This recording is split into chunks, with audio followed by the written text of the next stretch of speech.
Hello there, you're watching Vnews Bulletin. I'm Vungo presenting you today top stories as usual. Prime Minister attends ceremony marking victory over Pol Pot genocide regime. National Assembly Chairman holds talks with Mozambican counterpart.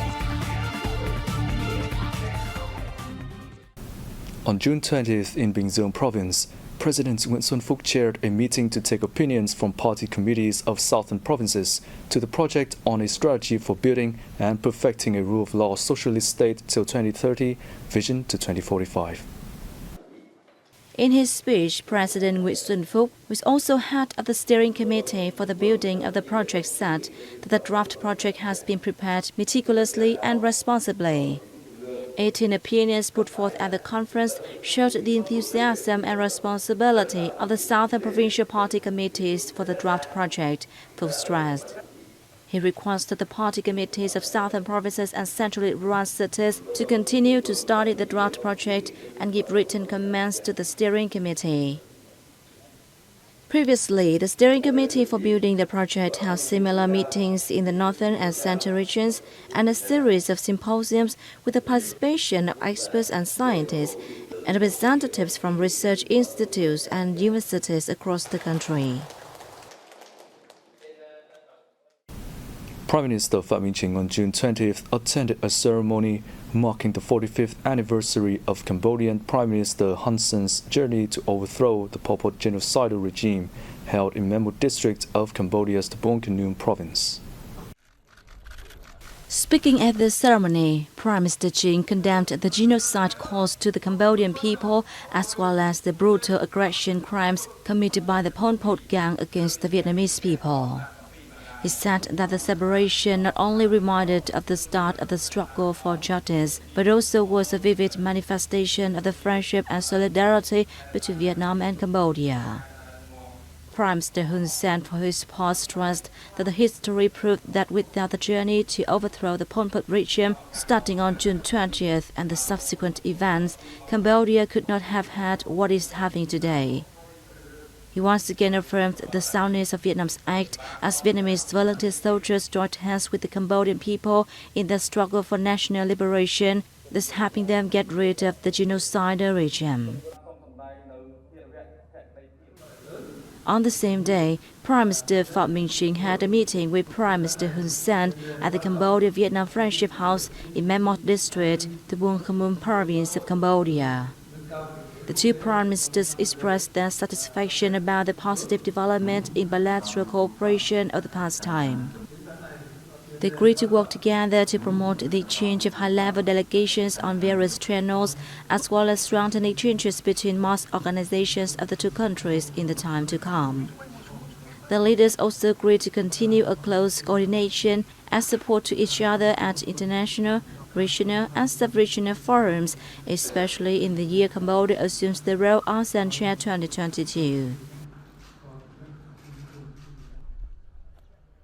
Also on June 20th, Prime Minister Hun Sen visited Loc Tân Entrance Road in Loc Ninh District, Bình Phước Province, where he first set his foot on the Vietnamese land 45 years ago, beginning his national salvation journey.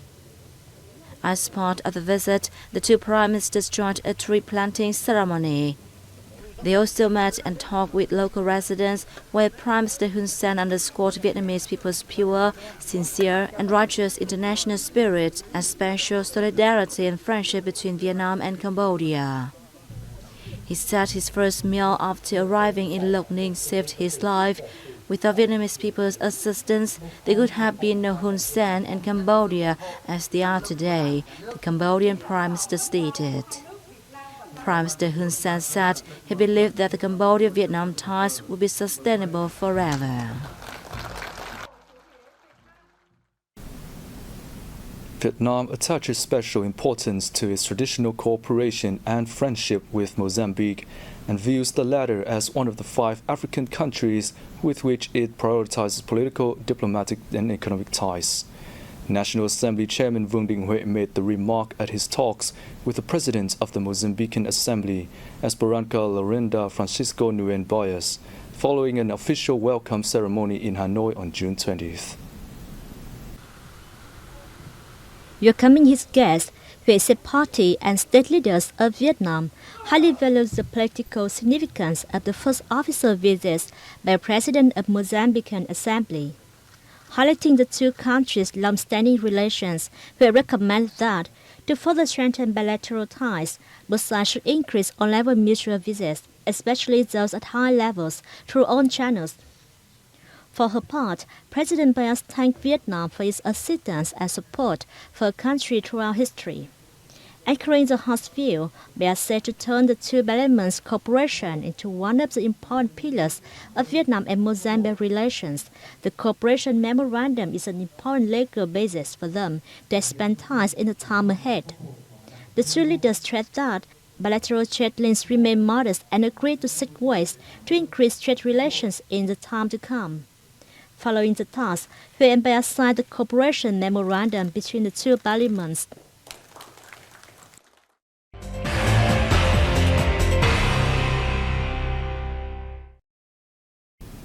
Despite the strong headwinds brought about by the COVID-19 pandemic, Vietnam, with its resolute and flexible economic solutions, has regained growth momentum and the confidence of foreign investors. The country continues to be an attractive destination for foreign enterprises, including those from the Republic of Korea. Vietnam has adopted an array of measures to improve its attraction of foreign direct investment or FDI. The country has now moved from attraction of FDI to cooperation with foreign investors based on a spirit of equality, development for mutual benefit, social responsibility, environmental protection, and sustainable development. In a bid to catch up with regional countries in the context of the Fourth Industrial Revolution, Vietnam sees science, technology, and innovation as drivers of economic growth that help it realize the target of becoming a high-income economy by 2045. Most countries developed innovative centers to create a competitive edge. Such centers in Vietnam are now being established and providing investors with infrastructure in data, science, technology, and the Internet. It's the vivid illustration of Vietnam identifying infrastructure breakthrough as new drivers of economic growth. At the recent Investment Strategies in the New Normal and Innovation Promotion Conference, participants stressed that complete infrastructure has an important role to play in the development of all economic sectors. Flexibility in policies to improve the investment climate and legal support have also helped boost investor confidence, making contributions to branching out the local economy. We are sharpening our focus on removing bottlenecks facing local enterprises, creating a better investment environment, and stepping up the reform of administrative procedures. These moves are expected to help boost the economic recovery. Investors from the Republic of Korea highly value specific programs and policies from Vietnamese localities.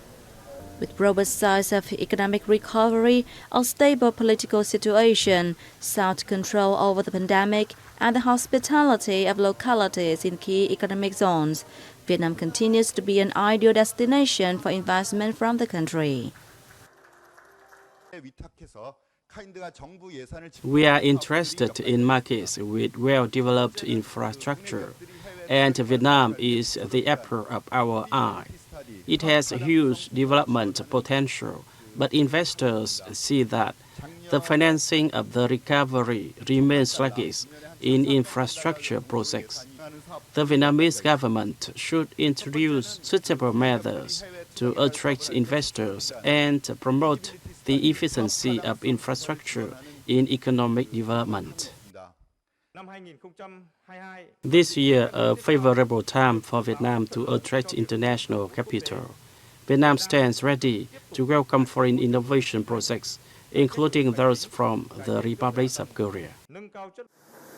Vietnam and the Republic of Korea are celebrating the 30th anniversary of diplomatic relations this year. Trade and investment links between localities in both countries make significant contributions to bolstering the fruitful Vietnam-Republic Korea ties, creating the conditions for Vietnam to branch out its economy, affirm its strategic position in ASEAN, and improve its global integration. More than 800 people in Japan sat the 5th Vietnamese language proficiency test at the Japan College of Foreign Languages in Tokyo on June 19th. Most are university or high school students who are studying Vietnamese to secure better job opportunities. Some learn Vietnamese because they love the language and want to understand more about Vietnam. Vietnam and Japan have seen relations thrive across a wide range of fields. It is therefore understandable why more Japanese want to study Vietnamese. Most candidates said they took up Vietnamese studies because they love the country or because their jobs have close links to Vietnam.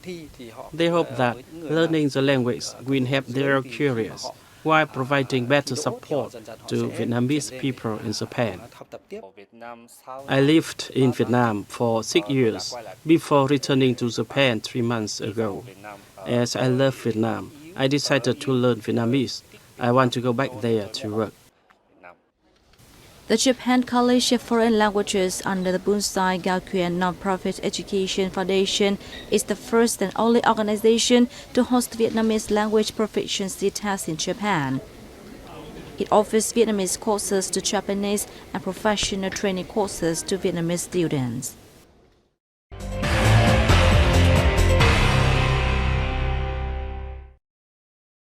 The Community Outside Week was launched recently in the central province of Thừa Thiên Huế to promote the beauty of Vietnam's traditional outfit as well as local culture and tourism. The launch was attended by provincial leaders, local officials and public servants, and more than 60 members of the Club of Vietnamese Communal Houses from Hanoi and northern localities. Held as part of the Huế Festival, the Community Outside Week also features a kaleidoscope of art, parades, and musical programs aimed at promoting the brand and cultural values of Huế outside and to contribute to bringing the city's culture closer to both domestic and international friends. Local officials, staff, business people, and students are encouraged to wear outside during the week, which will run until June 23rd. Vietnam placed second in beauty pageants in 2021 thanks to the unparalleled success of stars such as Thủy Tiên and Đỗ Thị Hà, according to the Country of the Year 2021 rankings from beauty pageant site Global Beauties. Under the rankings at the site, India was the beauty power in 2021 with 4,450 points, while Vietnam came second with 3,750 points. This is the first time Vietnam has gained such a high ranking on the world beauty map, and it's also a source of pride for Vietnamese women. The results were determined based on countries' achievements in the Global Beauty's Grand Slam of beauty pageants, which includes contests such as Miss World, Miss Universe, Miss Grand International, and Miss Supranational. Hanoi eyes to welcome over 30 million visitors, including 7 million foreigners by 2025, according to the Municipal Party Committee draft conclusion on tourism development for 2016 to 2020 and following years. The visitors are expected to spend more than $5.59 billion while in the capital.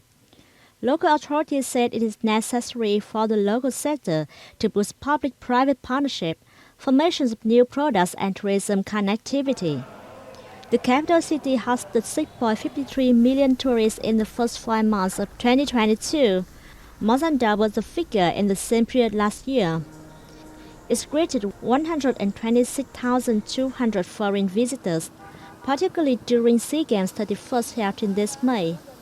As a result, the city earned an estimated 18.9 trillion Vietnamese dollars or $815.36 million from tourism, doubling the previous year figure.